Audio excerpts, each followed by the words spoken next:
Sa ika-5 anibersaryo ng kumpanya, ipinagbili ko ang aking share sa startup sa aking mortal na kaaway at nagpa siya akong magpakasal. Pagkatapos uminom hanggang magdugo ang tiyan. Para lang makuha ang deal na iyon, ninakaw ng aking assistant ang kredito at kumalat ng masasamang chismis na nagsasabing nakipagtalik ako sa mga kliyente para lang makapag-close ng mga deal. Ang dalawa kong kasama na nanumpang, ako lang ang pakakasalan, ay siya naman ang ipinagdiwang.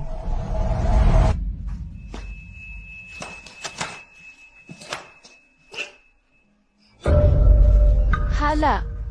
Sobrang dami kong ininom, nagdudugo ang tiyan ko.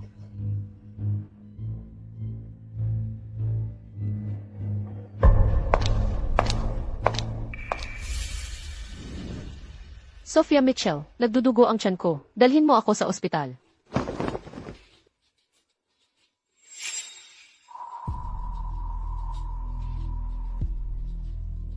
Ate Emily Carter, sabi nila, ikaw ang reyna ng inuman, na may bakal na sikmura. Kanina pa, sunod-sunod ang iyong pag-inom. Parang walang kapagod-pagod. Bakit bigla kang nagdugo? Pagod.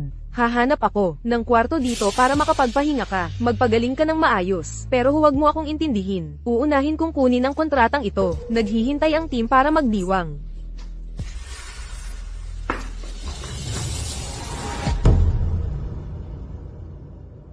Anong nilalaro mo, Sophia Mitchell? Ano sa palagay mo? Ikaw na ang bahala mag-isip.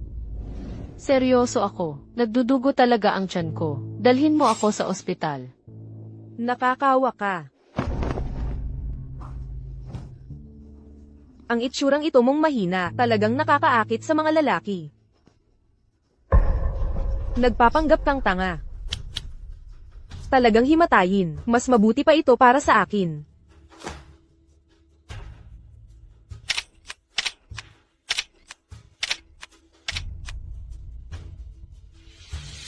Sayang, putang ina mo. Paumanhin.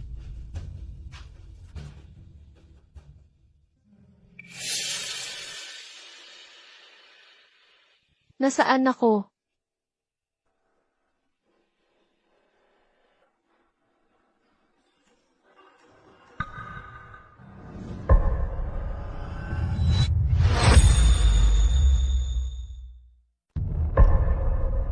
Diyos ko, si President Carter ba talaga to na kilala natin? Hindi ko akalain na si President Carter ay nagpapakabait sa harap natin. Napakalamig at di mapalapit. Pero sa pribado, wild mag-party. Paano mo nasabi yan? Kung hindi dahil kay President Carter, hindi natin sana nakamit ang malaking order ni Mr. Foster kagabi. Imposible. Ang resulta ba ng performance natin ay galing sa paglalaro lang ni President Carter ng mga ganyang laro, tawanan. Paano nangyari ito?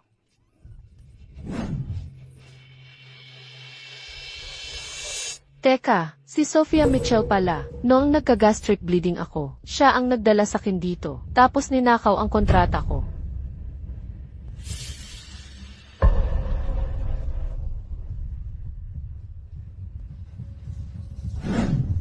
Ngayon, ipinapahayag ko sa lahat na si Sophia Mitchell, aking assistant, ay nakamit ang pinakamalaking deal ngayong taon sa pamamagitan ng kanyang sariling kakayahan. Pagbatiyan natin siya.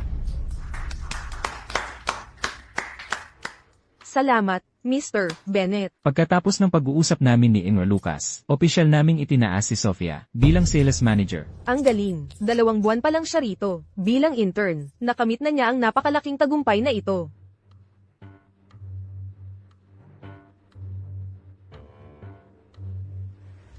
Sophia.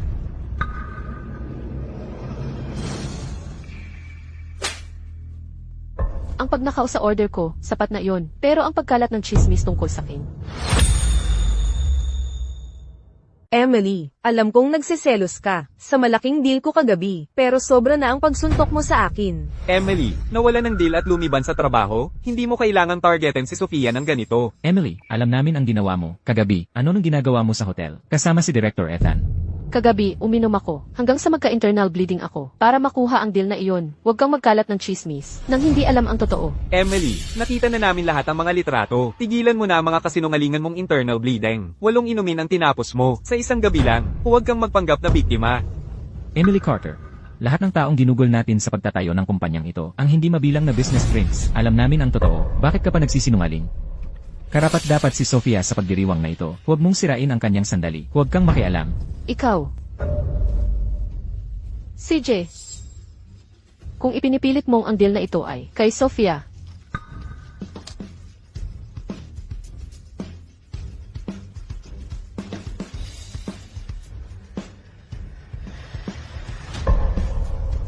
Tingnan natin kung makakakuha pa siya ng isa pa.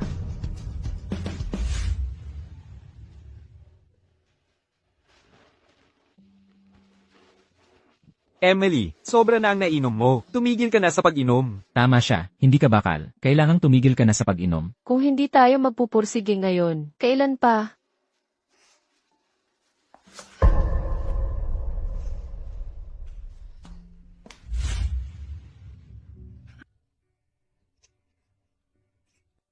Sa huli, ako ang nagtayo ng kinabukasang ito para sa ating lahat. At tinalikuran ninyo ako.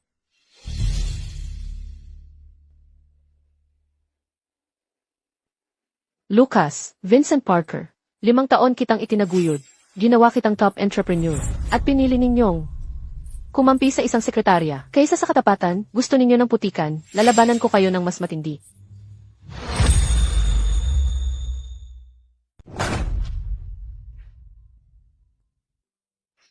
Ginang Carter, ang kumpanyang ito mo, sa loob ng 5 taon, ibinuhos mo ang iyong puso't kaluluwa dito. Ngayon, ibebenta mo ito, sa akin ng walang pag-aatubili. Nag-alok ka, na hindi ko kayang tanggihan, hindi mapaglabanan ang mga kondisyon. Bukod pa riyan, sinunod ko ang protocol, naabisuhan sina Lucas at Vincent, 30 araw ng maaga, ang kanilang katahimikan ay nangangahulugang. Isinuko nila ang kanilang karapatan sa preemption. Kaya nga, ang mga shares na ito, ay akin ng pagpapasyahan, kung paano ko nais. Ayaw mo pa, ng 3 araw para pag-isipan ulit? Kahit 3 segundo wala, Ginoong Daniel, pinal na ang desisyon ko.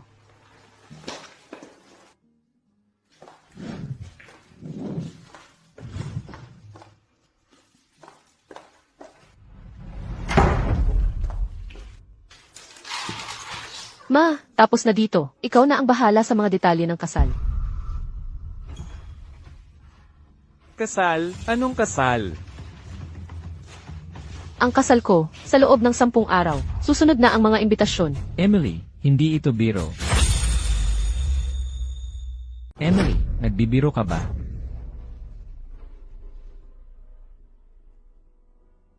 Emily, Seryoso ka talaga sa pagsusuot ng wedding dress? Akala mo ba laruan lang ang pag-aasawa? Emily, ikaw na workaholic. Wala kang ngangang boyfriend. Kanino ka magpapakasal? hindi ba't nanumpa kayong dalawa? Nasasamahan ako habang buhay? Ano ba? Ngayong nandito na si Sofia, aayaw na kayo. Emily, ang pag-aasawa ay isang bagay na kailangan ng maingat na pagpaplano. Tama, Emily, kahit galit ka sa akin, sinusubukan mong hilabaan ako. Huwag mong ipusta ang pangako sa buhay mo. Emily, pakasalan mo ako. Emily, ako na lang ang pakasalan mo. Ha? Wala nga siyang singsing. Emily, kung ako ang pakakasalan mo, agad kong ibibigay sa'yo ang lahat ng meron ako. Emily, Puro salita lang siya. mga kasinungalingan, puro kasinungalingan, ganap na panloloko. Hindi ako nagduda sa katapatan, pero nagbago pala ang katapatan sa isang iglap. Direktor Carter. Yung Ginoong Foster noong gabi, narinig ko na may asawa na pala siya. Hindi mo ba iniisip na ito ay hindi nararapat? Pumasok ka sa opisina ko. Nang hindi ko makatok, ipagpapalagay ko na lang na bastos ka. Pero ninakaw mo ang kredito ko. At ikinakalat ang masasamang chismis. Wala ka bang kahihiyan? Dahil sa iyo, ang buong kumpanya ngayon ay iniisip na nakikipagtalik ako sa mga kliyente. Direktor Emily, hindi ko inasahan ang mga kasamahan na magchismisan ng ganito. Pero ikaw at si Ginoong Foster noong gabi. Tama na. Emily, kung ayaw mong malaman, huwag mong gawin sa simula pa lang. Nabunyag na ang mga sikreto mo, at ngayon ay ibinubuhos mo. Ang galit mo kay Sofia? Emily, si Sofia ay nag-aalala lang para sa'yo. Yung Ginoong Foster na yon ay kasing edad na ng tatay mo. Paano ka nagpakababa para maging kabit niya? Ayaw kong makipag-usap sa iyo ngayon. Lumabas ka. Emily, huwag kang magpakalayo-layo. Ako. Nagpapakalayo-layo, Lucas, pinaghirapan natin ang negosyong ito. Sa loob ng 5 taon, pinagdududahan mo ang integridad ko, pero pinagkakatiwalaan mo. Si Sofia na sumali lang, 2 buwan ang nakalipas. Sino ba talaga ang nagpapakalayo-layo? Emily, nawawala na ba sa isip mo? Hindi ko sasayangin ang lakas ko. Sa basurang drama mo, lumabas kayo. Emily, kung hindi ka na matino ang pag-isip, wala kang lugar sa opisina na ito. Ikaw, Lumabas ka. At hayaan mo si Sofia ang mamahala. ano? Ilipat natin si Sofia dito sa loob. Ano? Tama si Vincent. Bilang ating sekretarya, dapat mas malapit siya sa atin. Magiging mas epektibo ang trabaho natin. Sasabihin ko na sa lahat.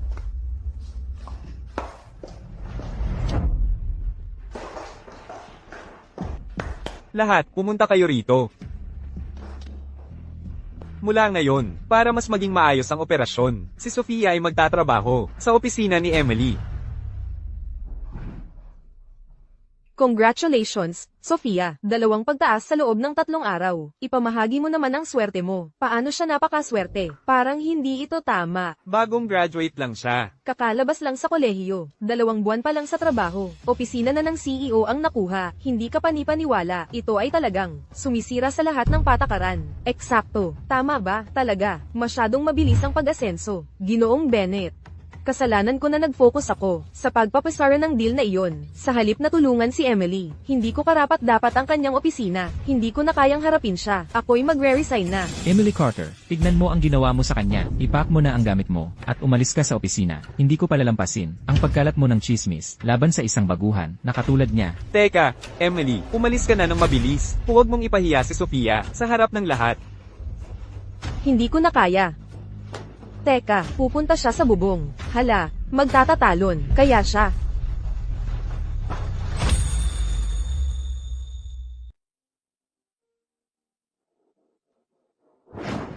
Tignan mo to, ano sa tingin mo dito? Emily, mula ngayon, ito na ang magiging bagong opisina natin. Perpekto. Sa ganitong paraan, makakapag-hire tayo ng mas maraming staff at mapapalago natin ang kumpanya sa mas mataas na antas. Emily, Sa ngalan ng lahat, ipinahahayag ko na ito ang magiging iyong personal na opisina. Nasa katabing kwarto lang kami ni Lucas at palagi kaming nandito para protektahan ka. sang-ayon ako. Palagi naming aalagaan si Emily.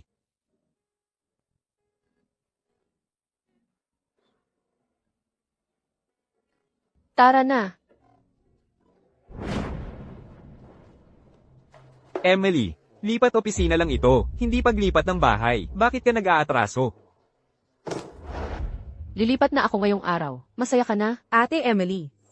Pasensya na. Hindi ko naman kailangang kunin ang opisina mo. Ayos lang. Kung gusto mo, masaya kong ibibigay ito sa'yo. Kung tutuusin, ibibigay ko pa nga ang posisyon ko bilang general manager. Ano sa tingin mo? Emily, bakit ka ganyan magsalita? Opisina lang naman ito. Bakit ka nagkakaganito? Naibenta ko na ang shares ko. Bakit ko pagugustuhin ang opisina ng ISIS? Hindi ako nagdadabog. Wala lang talaga akong pakialam. Bantayan mo ang tono mo. Wala kang pakialam.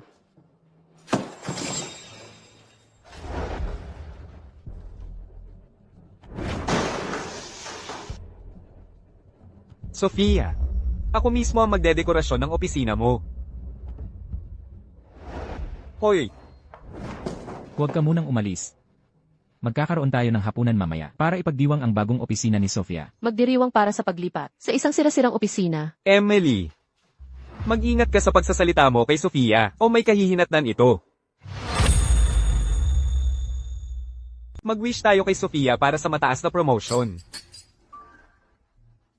Salamat. Teka. May mga kasamahan tayong hindi dumating. Emily, gusto mong mamatay ka? 2 kasamahan kaninang hapon. Nasaan sila? Sabi mo sila. Dahil sumuway sila, inutos namin ni Lucas. Na-terminate na sila. Gusto ko lang malaman nila, at kung sumalungat sa akin, talagang gagawin kong hindi na sila. Sa industriyang ito, makakapaghanap buhay. Ano? Ipinangalandakan mo para kay Sofia. Pinatalsik, mga matagal ng empleyado ng kumpanya. Ginagawa nitong babala sa iba, para hindi na may mga has na gumawa sa akin. At maghimagsik. Ano ba? Hindi ba tama? Hindi ba tiyan ang itinuro mo? Oh, Emily. Maging tao ka at matuto kang umangkop sa sitwasyon. Ngayon ay pagdiriwang ni Sofia. Noong nasa hotel ka kasama si Mr. Foster, hindi ka sumipot.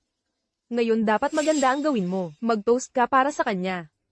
Oo nga. Kung hindi dahil kay Sofia ngayon, na-secure ang order.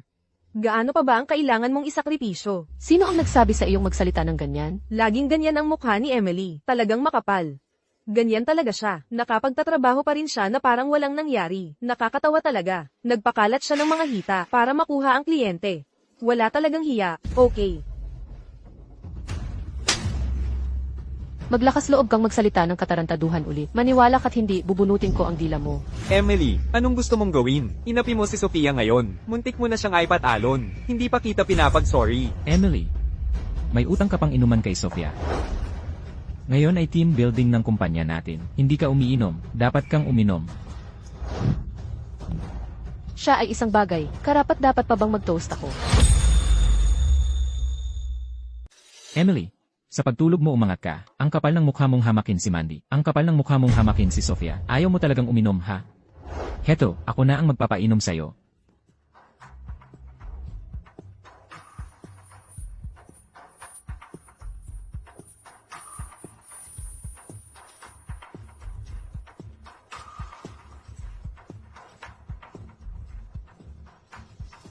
President Emily, salamat sa pagpapagamit ng opisina mo. Salamat sa pagpapagamit ng opisina mo. Magpapakadalubhasa pa ako para mas marami pa ang maibigay mo sa akin. Kung gayon, hiling ko na sa lalong madaling panahon ay maging asawa ka na ng boss.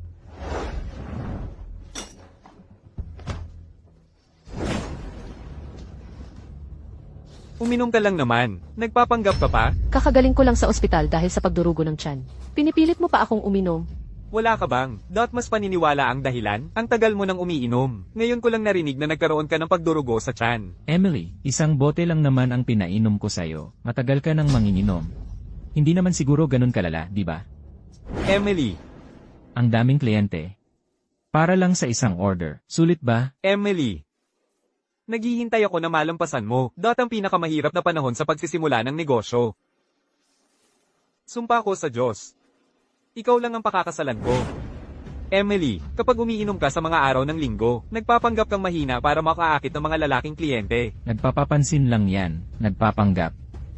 President Emily, kahit anong paraan ang gamitin mo para makuha ang order, bayani ka ng kumpanya. Kami ay magpapasalamat sa iyong kontribusyon. Emily, wala ka bang hiya? Buong puso kang pinaglilingkuran ni Sofia. Bakit mo pa siya ginugulo? Humingi ka na ng tawad ngayon din. Dapat kang humingi ng tawad. Napaso ang kamay ng babae. Paano kung magkapalatan? Anong problema? Gusto mong manapak ng walang paghingi ng tawad? Gusto mong manapak? Ginoong Bennett. Nasugatan din ang kamay ni President Emily. Ang sakit. Karapat-dapat sa'yo yan. Hindi ito mangyayari kung hindi ka naging pabaya. Ikaw ang sarili mong pinakamalaking kaaway. Nakakairita ka. Mag-sorry ka at umalis ka. Ngayon na. Mag-sorry, hindi kailanman. Hindi na ako muling humili sa sarili ko. Ginoong Bennett, ayos lang ako. Dapat ay tutukan ninyo ang pagdadala kay President Emily sa ospital. Mahalaga ang mga kamay ng isang babae. Ang sakit talaga nito. Ay. Tingnan mo siya. Sapat na yan sa kanya. Emily, di mo ba kayang subaybayan ang sarili mong mga gamit? Pigilan mo ang pagiging makakalimutin. Kailangan ba naming palaging mag-ayos ni Lucas ng kalat mo? Emily, ano ng problema mo? Ang custom-tailored na suit na ito ay regalo mula sa amin pareho. Tama, dati nag-aaway kayong dalawa. Kung aling outfit ang isusuot ko araw-araw. Emily, HMM. bakit mo isinusuot ang mga damit ni Vincent? Buong linggo, hindi mo ba gusto ang mga pinili ko? Siyempre gusto ko. Kung gayon, subukan mo ang mga bagong outfit na ito. Kung hindi mo sila gusto, itatapon ko sila. Gustong gusto ko ang mga damit na ibinigay mo sa akin noon, pero hindi angkop sa opisina.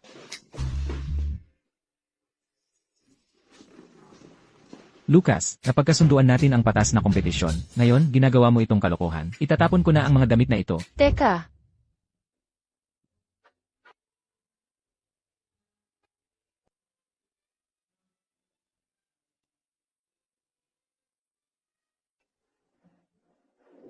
pero ngayon, nadumihan na sila. Tulad ng iyong mga intensyon, ang mga pusong nasisira ay karapat-dapat itapon.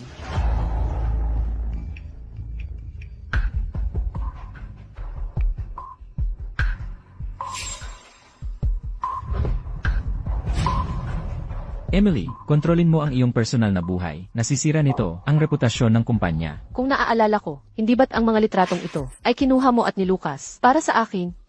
Hindi ba dapat kayong dalawa ang magrepaso ng inyong mga ginawa? Kalokohan, dapat kami ni Lucas ang magbawal sa iyo sa opisina. Ikaw siguro ang nag-upload ng mga litratong iyon. Huwag kang pumasok sa trabaho. Hanggang hindi humuhupa ang iskandalong ito. CJ, mula ngayon, magkanya-kanya na tayo. Teka, ikaw. Emily. Anong ibig mong sabihin?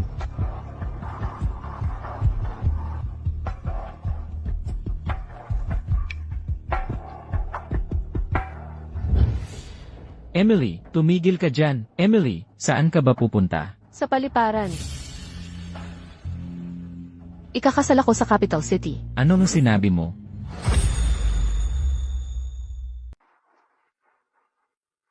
Emily. Emily. Nako, anak kong tanga. Perpektong buhay ang meron ka sa mga piling tao sa Beijing. Pero itinapon mo lang lahat yon para habulin ng pantasya ng pagiging negosyante. Gumagawa ka lang ng mga hindi kailangang problema. Hindi mo ba nakikita yon? Ang mga kasosyo mo ang nakikinabang sa lahat. Emily, sobrang mahal ka nila. Ngayong ikakasal ka na. Siguro nasasaktan sila. Ma, huwag kang magpalaki ng kwento. Wala lang kaming relasyon kundi mga ordinaryong kasosyo sa negosyo. Naibenta ko na ang shares ko ngayon. Wala nang pakikipag-ugnayan sa kanila. Emily, walang away, di ba? Bakit ka biglang pumayag na pakasalan si Nathan? Nakakapaghinala sa akin. Huwag mong gawin ang desisyong ito dahil lang sa galit. Makinig ka, anak. Kung talagang mahalaga sila sa'yo, ang kaligayahan mo lang ang mahalaga. Kakanselahin ko ang kasunduan ninyo noong bata pa kayo, kay Nathan, kahit masira ang pangako namin. Ma, hindi pa ako mature noon, kaya kayo na bahala. Pero ang mga Foster at Carter ay laging magkaugnay. Ang pagpapakasal na ito ay magpapalakas sa Strategic Alliance ng Carter Group at Nathan Group. Magpapalakas sa Strategic Alliance. Makikinabang ang parehong pamilya. Mabait na bata. Ipinagmamalaki kita sa pagiging mature mo.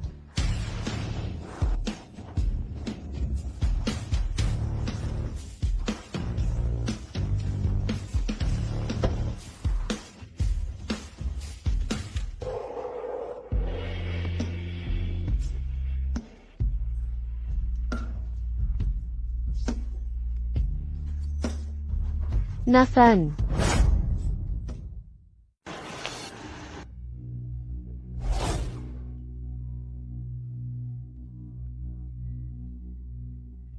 Emily, mukha kang hindi maganda ang pakiramdam. Sakit ng tiyan ulit, samahan kita sa ospital. Magiging okay lang ako pagkatapos magpahinga. Hindi pwede yan. Sa Foster Medical Center namin, may mga nangungunang gastroenterologist kami. Ako na ang mag-aayos.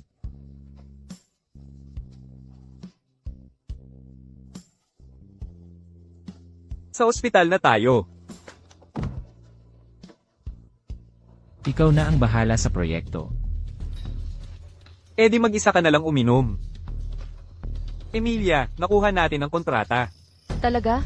Nakuha rin natin. Sobrang dami mong ininom. Dadaling ka namin sa ospital. Hindi na kailangan talaga. Kailangan ko lang ng maayos na pahinga. Hindi pwede yan. Kailangan mong magpatingin sa doktor. Hindi ako pupunta. Matigas ang ulo, ha? Hindi ako pupunta. Bilisan mo na. Ayaw kong pumunta. Huwag kang mag-alala, Emilia. Tiwala lang. Malapit na tayo sa ospital. Nathan, kung nababagabag ka sa mahina kong kalusugan, pwede nating kanselahin ang kasunduan. Kasalanan ko itong lahat. Hindi ko sana pinilit ang kasunduang iyon. Kung hindi ka sana napalayo ng ganito, at hindi nagdusa ng ganito. Emilia, ano ba ang pakay mo? Ang order na nakuha ni Sofia, sinira mo ba? Bakit kaya si Director Zhang ay sum-iron ng kontrata kahit may multa? Huwag mo sabihing nakipagtalik ka rin sa kanya.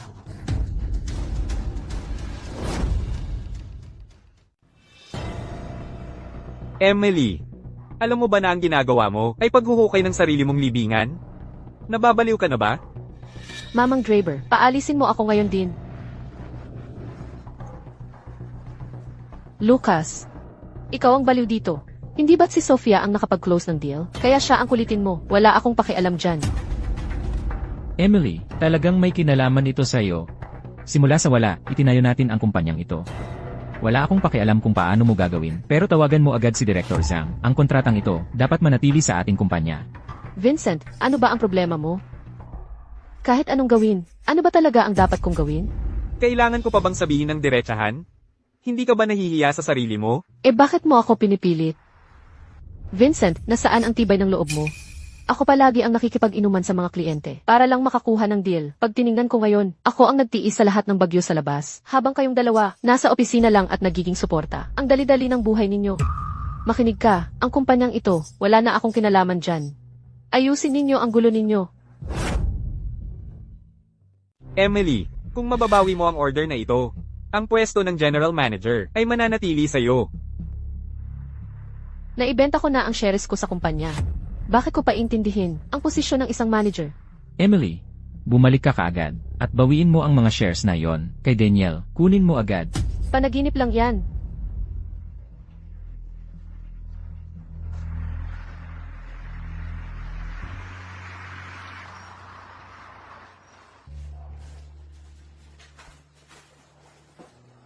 Emily, magpahinga ka muna. Ipapatawag ko ang doktor.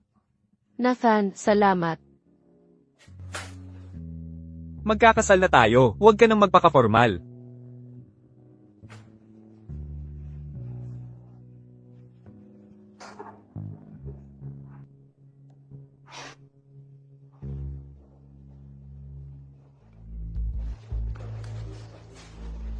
Hoy Daniel, alam na nina Lucas at Vincent tungkol sa pagbebenta ng shares. Baka magkagulo sila. Mag-ingat ka.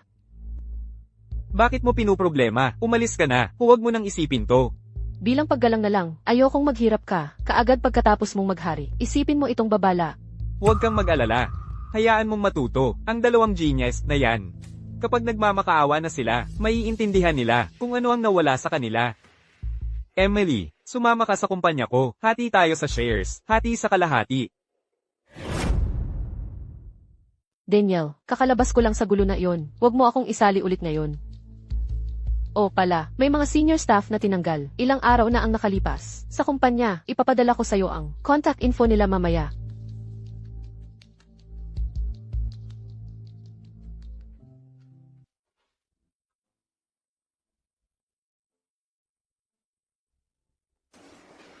Huwag kang mag-alala, Emily. Basta't nandito ako. Sisiguraduhin kong ayos lang ang tiyan mo. Excuse me, makikadan po.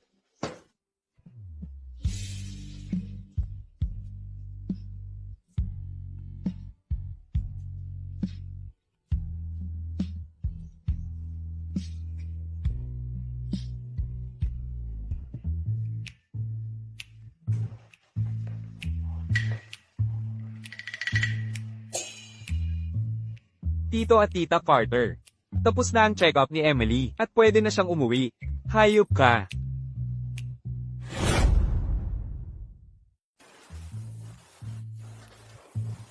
Sa tingin mo kaya to ng batang to, hindi naman niya pasasabugin ng kusina natin, di ba? Ewan ko.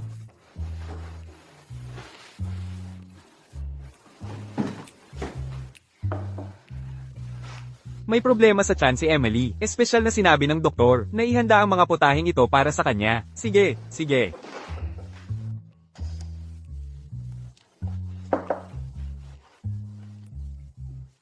Hindi masama. Ma, pero hindi ko talaga mapili. Bawat wedding dress dito ay talagang nakakamangha. Ganoon ba? Ang mga damit na ito ay lahat dinisenyo ni Nathan mismo. Nagulat ka. Hindi ko alam na ganito katalino si Nathan. Ang batang yun ay hindi pala yung pasaway na akala nating lahat ang pakikipag-asawa sa kanya ay magbibigay sa akin ng kapanatagan. Ma,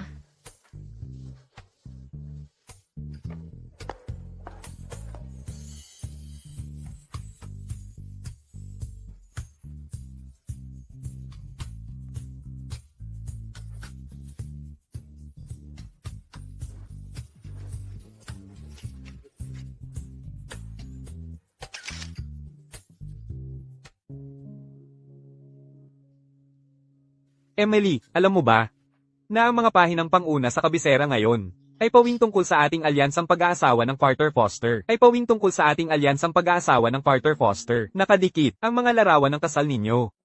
Humahalaklak, sigurado ako, na ang mga stocks ng dalawang pamilya ay tataas ng husto bukas.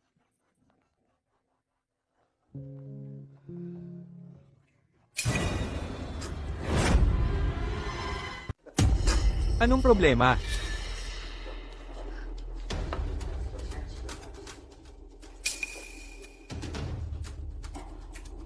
Bastos na yan.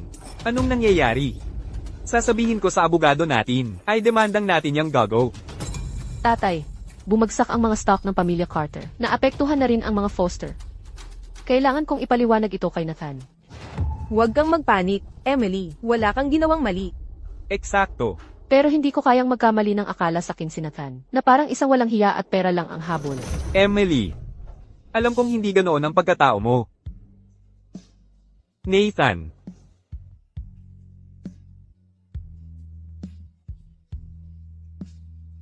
Pero, wala pa akong nahahanap na ebidensya para mapatunayan ang aking pagkawalang sala. Ang tiwala, hindi nangangailangan ng paliwanag. Tito Carter, naalerto ko na ang pulisya. Sa tulong ng impluensya ng ating mga pamilya, mabilis nating mahuhuli sila. Mabuti. Mr. Foster. Nabakas na namin ang pinanggalingan. Ang mastermind ay si Sophia Mitchell. Si Sophia Mitchell? Maghain ka agad ng demanda laban kay Sophia. Sandali.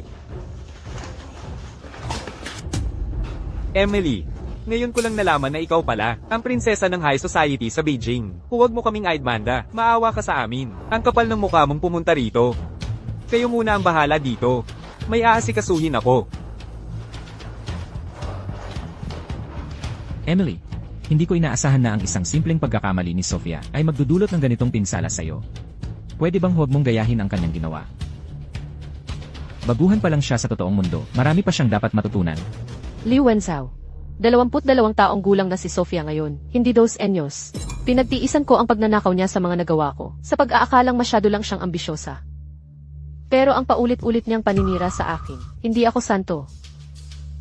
Emily, baka nagkakamali ka lang. Hindi gagawin ni Sophia ang mga bagay na iyon. Tingnan mong mabuti. Ito ang mga ebidensyang nakalap ko.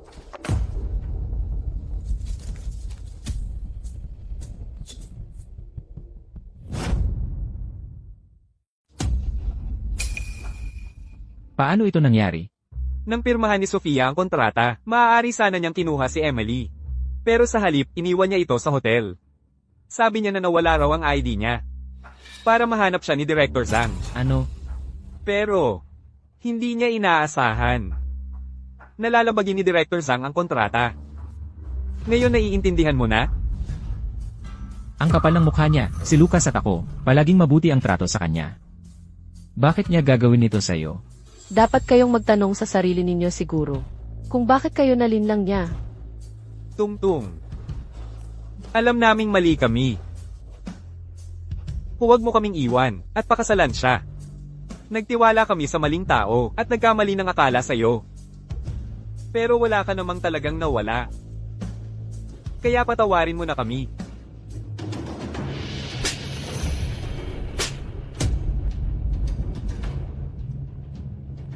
Walang malaking nawala. Wala namang tunay na pinsala ang nangyari. Nagpakalasing ako hanggang sa magdugo ang tiyan ko. Pero kayong lahat, pinabayaan ninyong magkalat si Sofia ng masasamang chismis tungkol sa akin. Walang tigil na paninira sa akin. At yan ang tawag ninyong walang tunay na pinsala? Emily, ang bantog na manginginom. Paano ka napunta sa ospital? Hindi ka ba naniniwala kay Emily?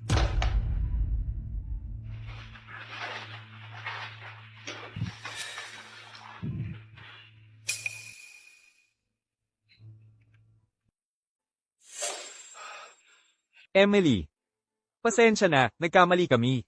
Pero ang kumpanya ang pinaghirapan namin sa buhay. Iiwan mo ba ito ngayon? Nanumpa tayong itatayo ang imperyong ito, nang magkasama noon, nangakong maglalakbay sa buong mundo kapag nagtagumpay na tayo. Ngayon, ikakasal ka na. Ano na ang nangyari sa mga plano natin?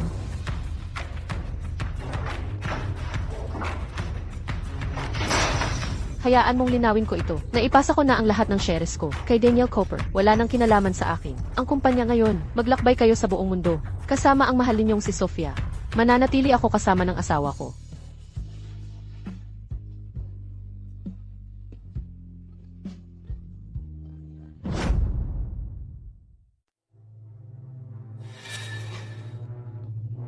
Emily, si Daniel ang ating mortal na kalaban. Paano ka nakalipat sa kanya? Kahit na iwanan mo ang kumpanya. Dapat sa amin ni Lucas mo na ilipat ang mga shares. Hayaan mong linawin ko, lagdaselyo ng party di ayon sa way legal. Mula nang baliwalain mo ang pagtutol ko, at ipilit ang pagkuha kay Sofia. Nang labag sa kalooban ko, formal kitang pinadalhan, ng abiso sa paglilipat ng equity.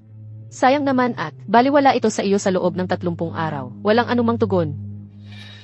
Ayon sa mga regulasyon ng batas ng kumpanya, ang iyong katahimikan ay nangangahulugang pagsang-ayon. Hindi na ako magpapaalipin. Para sa inyong dalawa, wala nang kompromiso sa pag-alis ko. Hindi pwedeng tama yan. Wala kaming natanggap na anuman. Eksakto, Emily, walang email mula sa'yo sa aming inbox. Kung gayon, tingnan mo ang iyong spam folder. Baka nandoon lang.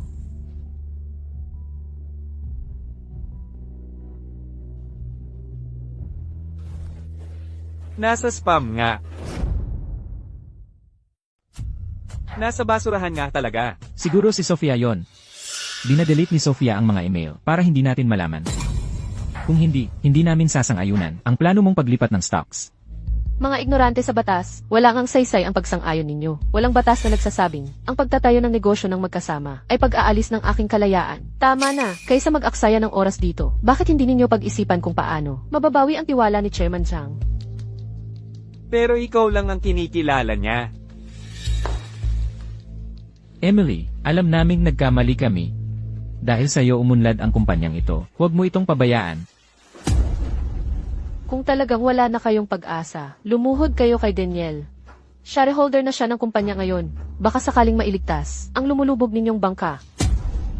Wala ka na bang pakialam sa kumpanya? Ngayon, ibabato mo pa sa amin. Ang aming mortal na kaaway na si Daniel? Kahit iwanan mo ang kumpanya, paano mo kami ni Lucas basta-basta iiwan?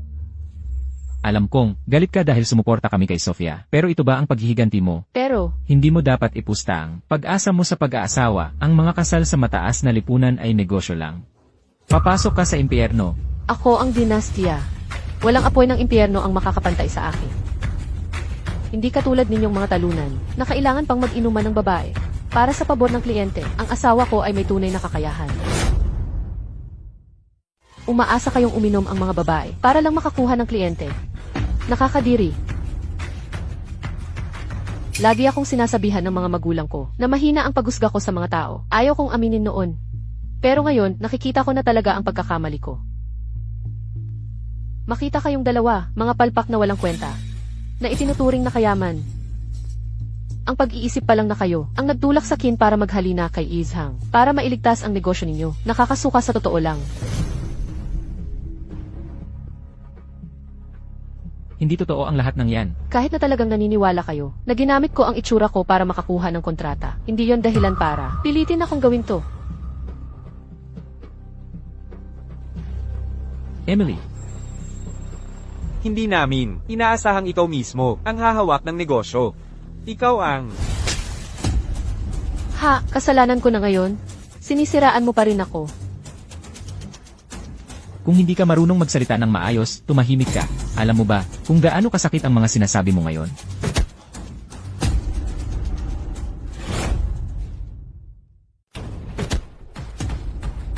Anong karapatan mong punahin ako? Noong una kong iminungkahi ang ideyang ito, nandito ka naman, sumasang-ayon sa akin. Bakit ngayon ka lang nananahimik? So ako ang kontrabida, at ikaw ang santo?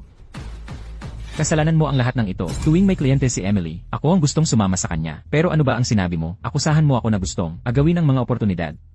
Para lang sa ipatas na kompetisyon na ito, kailangan kong magpabaya, tulad mo sa opisina. Hindi ba't kasalanan mo rin? Sino ba ang hindi nakatiis kay Sofia nang unang makita siya? Sabi mo kailangan siyang iligtas? Si Sofia. Ako lang ba ang nag-hire kay Sofia? Huwag mong isiping hindi ko alam ang mga katusuhan mo. Laging ginagago mo ako, ha?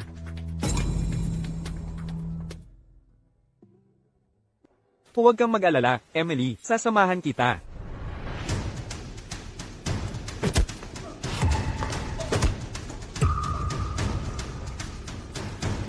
Kapag nahuli ko ulit kayong dalawa, palo kayo ng palo sa akin.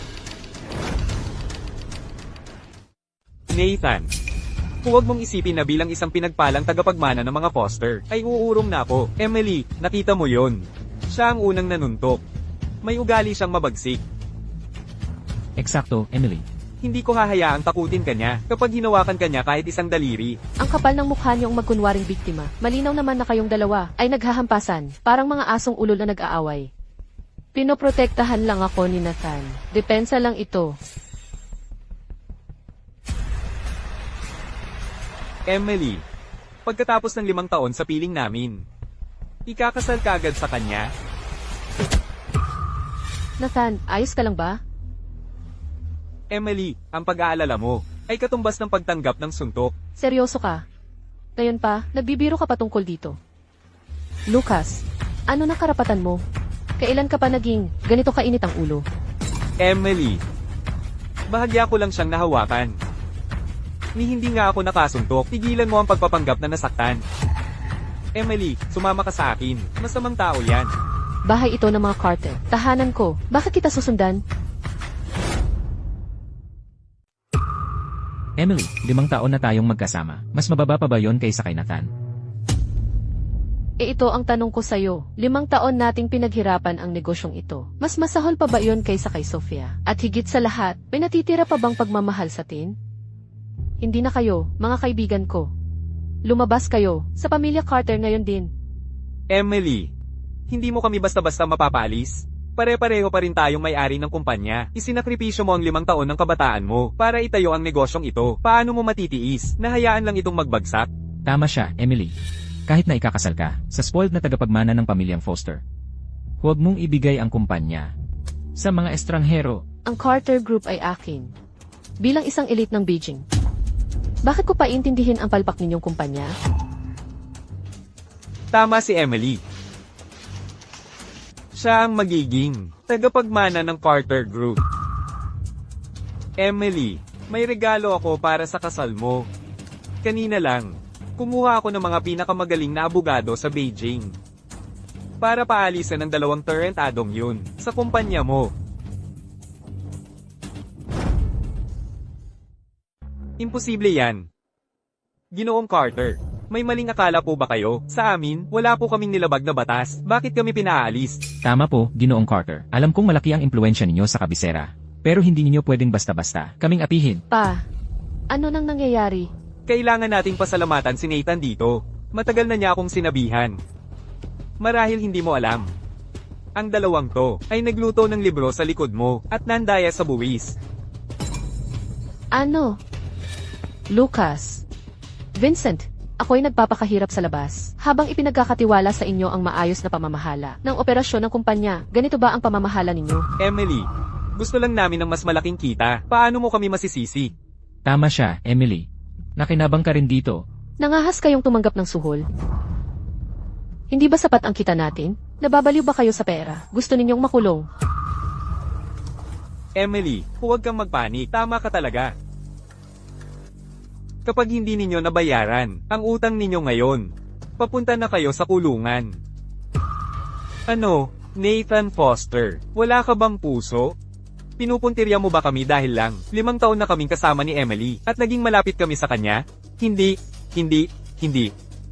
Hindi lang kayong dalawa ang makukulong, pati ang minamahal ninyong si Sofia ay sasama sa inyo. Nahuli rin si Sofia. Nathan, totoo ba ang sinasabi mo? Sofia, nakasuhan na ba talaga siya? Makukulong ba siya? Ang taong katulad niya na walang prinsipyo ay basura lang na nagdudumi sa ating lipunan. Higit pa rito, ikaw mismo ang sinaktan niya. Iyon ay lubos na hindi katanggap-tanggap para sa akin. Hayaan mo, kulong siya habang buhay. At itapon ang susi. Ate Emily, sumusumpa ako, natuto na ako. Pakiusap, sabihin mo sa iyong nobyo at mga magulang na iurong ang demanda. Sofia, anong ginagawa mo rito? Matapos ang lahat ng iyong kasinungalingan, paano ka nangahas na magpakita sa harap namin? Sofia, aminin mo na maayos kay Emily kung ano talaga ang iyong ginawa. Ginoong Foster, alam mo na ang lahat. Bakit mo ako pinipilit na ulitin pa? Dahil gusto kong makita ni Emily ang iyong tunay na kulay. Magsasalita ka ba? O gusto mong masampal? Ako na ang magsasalita, Ginoong Foster, Ate Emily. Inaamin ko, na ikaw ang target ko simula nang sumali ako sa kumpanya. Lahat, ay may plano na. Ano? Sophia, simula't simula pa, si Emily na ang target mo. Ano ba talaga ang intention mo? Ginoong Parker, bakit ang tindi ng trato mo sa akin? Tigilan mo yan. Magsalita ka. Bakit mo binabangga si Emily? Ginoong Parker, bakit mo ako sinuntok? Ginoong Bennett, Itigil mo na ang pag-aarte. Sumagot ka kapag tinatanong ka. sasabihin ko. Nakikita kong si Emily ay may napakagandang fashion sense. Maghiliw sa pakikipag-usap at higit sa lahat. Ikaw at si Ginoong Bennett ay sobrang lamang sa kanya. Naglalaban kayo para mapasaya siya. Naiinggit ako. Bakit siya? Ang nakukuha lahat ng wala ako, nang hindi man lang nagsusumikap. Gagamitin ko ang lahat ng paraan. Para kunin ang lahat sa inyo. Nababaliw ka na.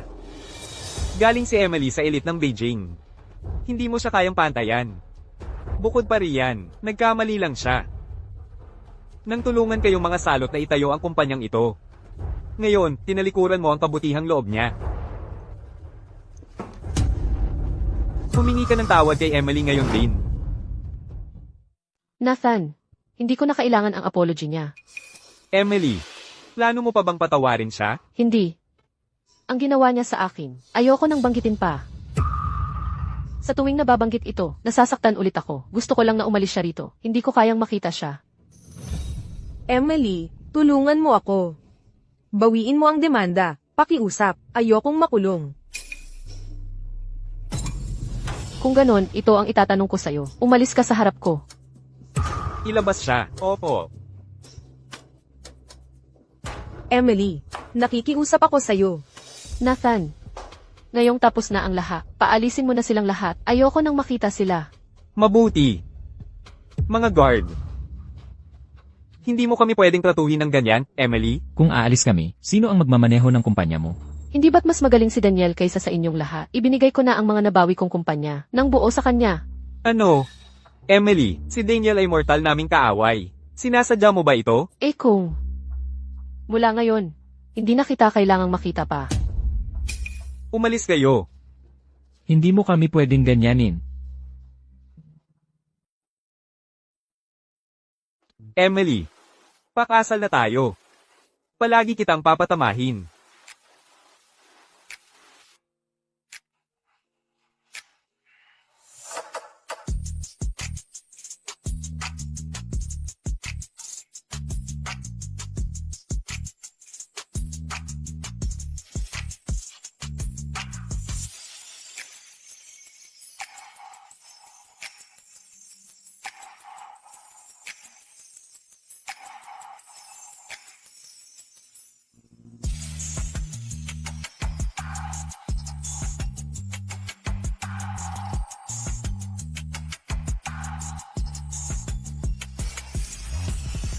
Mula ng araw na iyon, namuhay kami ng maligaya magpakailanman.